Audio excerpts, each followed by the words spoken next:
Vamos a ayudar al capitán. Vamos a ayudar al capitán a pompear agua para afuera. Toma decisión. Ya viene en camino. Vamos, lève-toi. Lève-toi, maman, s'il te plaît. Allez me chercher mon papier, les passeports.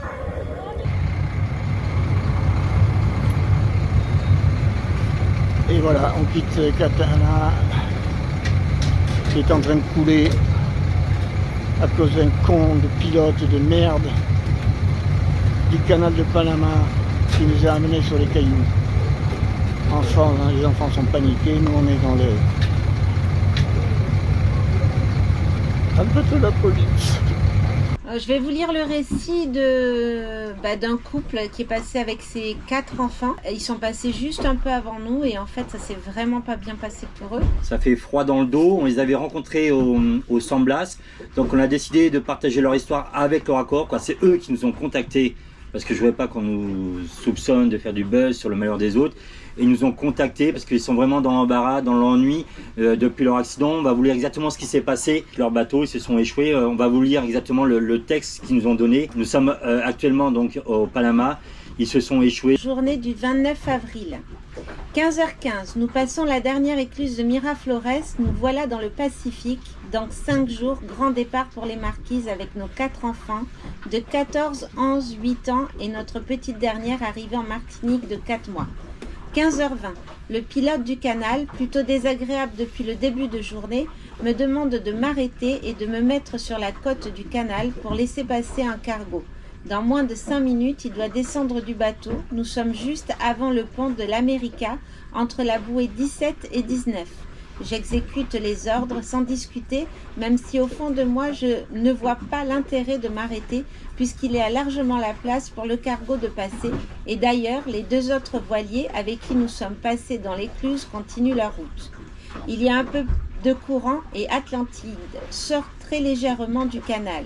Je ne m'en inquiète pas avec le pilote, qui en apprendra plus tard, n'en est en fait pas un. 15h25, le cargo est passé, le pilote me demande de mettre les gaz, ce que je fais, mais dans la seconde qui suit, nous sommes posés sur des rochers.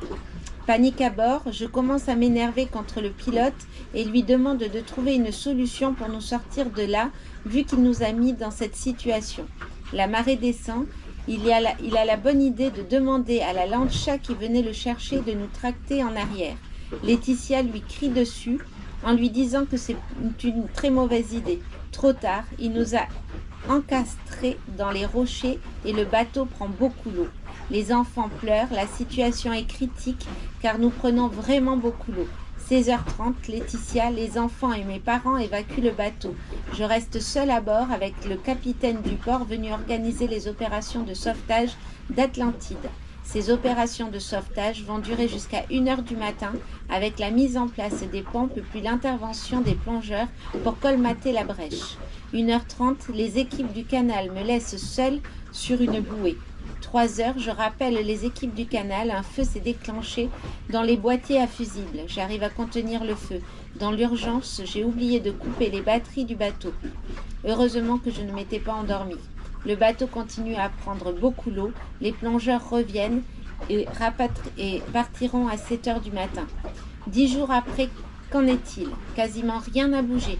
Personne ne se sent concerné par l'urgence de la situation, à savoir que le bateau continue à prendre l'eau. Il n'est plus habitable et nous n'avons plus de maison. Nous avons eu une audience au canal, mais d'après leur dire, aucun résultat ne sera donné avant des mois. Notre assurance tout risque, avec une franchise de 6 000 € tarde à démarrer et si nous comprenons bien, il va falloir avancer les frais avant d'être remboursé. Le bateau est toujours actuellement à une bouée. Ce qu'il y a d'incroyable dans cette histoire-là, c'est que donc le pilote, on dit toujours un pilote, mais ce n'est pas un pilote. C'est finalement. un night visor. Du jour au lendemain, ça passe à un advisor. On doit écouter exactement les ordres de cet advisor. Cet advisor leur aurait dit d'arrêter le bateau, de se laisser dériver à l'extérieur du chenal. Et là, c'est là qu'ils se sont échoués. Autre chose, ils sont passés par un agent officiel ou non officiel. Il vous demande de souscrire à 2 assurances. Vous en avez à peu près pour 300 €.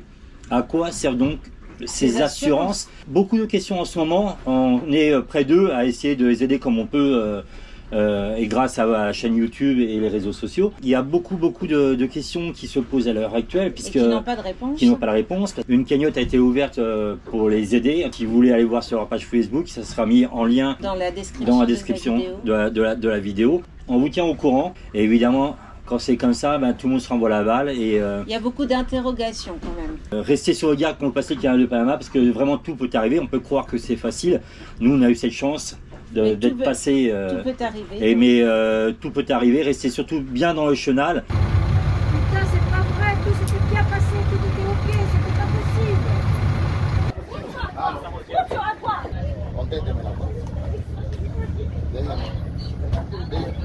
No, usted no quiso hablar con él. Fíjate que no habló con él.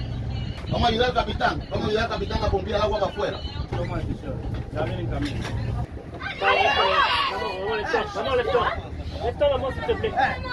Allez me chercher mon papier, les passeports.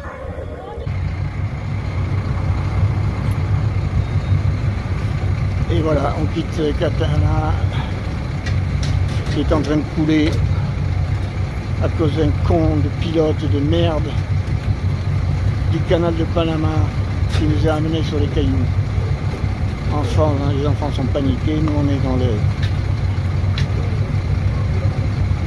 Un peu de la police.